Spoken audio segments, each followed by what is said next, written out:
When Hyundai first introduced North Americans to their Genesis sedan, the reaction was pretty much the same. Even the company admits that it seemed a little bit strange for them to be selling a premium rear-wheel drive pseudo-luxury sedan. But the idea of being able to buy a less expensive and still competitive premium product struck a chord with customers. Now, fast forward to 2015 and the company is offering its second generation Genesis. It wears Hyundai's latest design language, offers all-wheel drive, and is aiming directly at German luxury.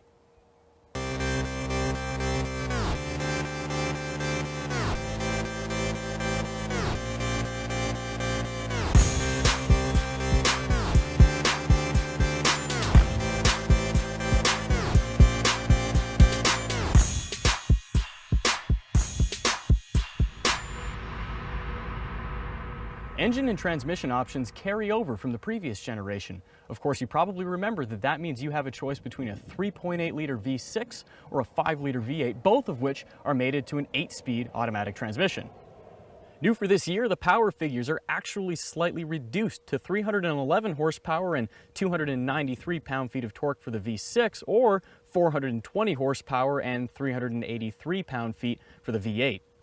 As I said before, this car is now offered with all-wheel drive, although only for the V6 model in the US market. Average fuel economy for those powertrains is estimated to be 22 miles per gallon with the rear-drive V6 or 19 with all-wheel drive. V8 models ought to return an average of 18.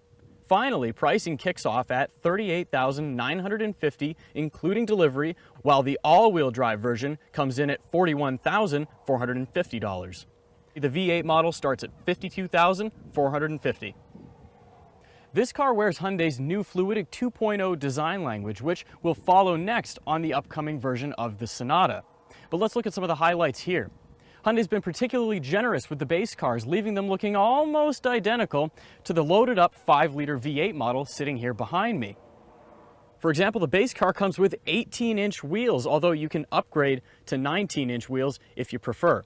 Other highlights include a 4.3-inch LCD display in the gauge cluster, 12-way power-adjusted heated front seats, a leather-wrapped interior, which, by the way, again is standard, keyless entry, and an 8-inch display on the center stack.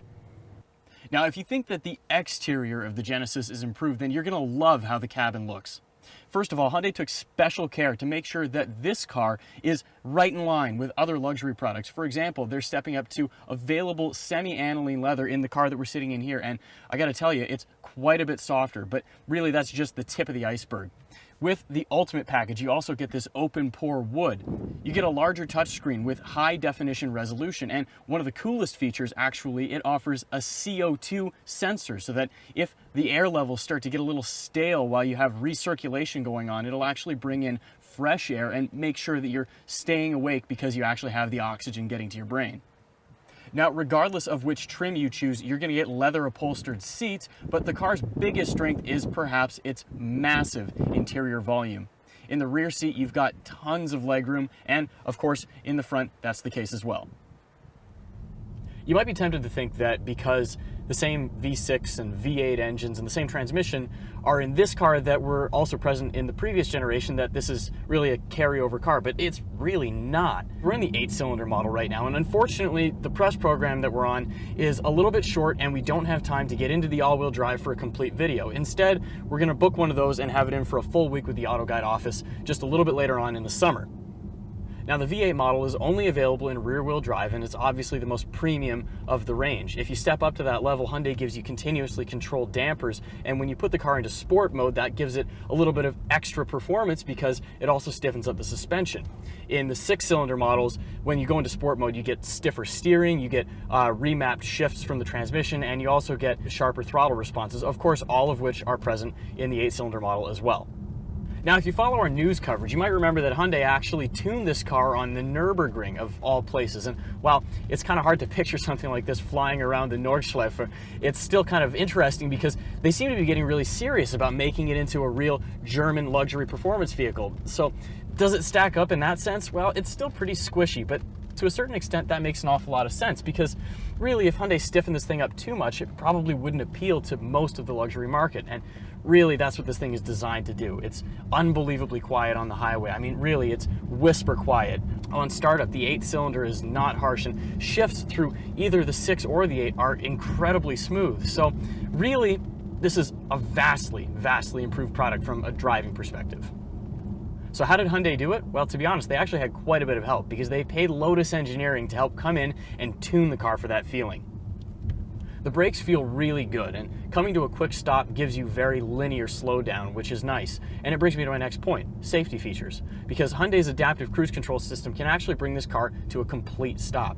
They also added another gap, so you have 4 different length settings for the adaptive cruise system, giving you more options when you want to set it up on the highway to go from having more space or less space with the car ahead of you. Hyundai's been very open about their plans for the Genesis to compete directly with German luxury with this new car. So, do the Deutschland Big Three have something legitimate to worry about this time? Well, it's not quite there yet, but one thing is for sure. Hyundai is in a brand new and stronger than ever position to compete in the luxury sedan segment.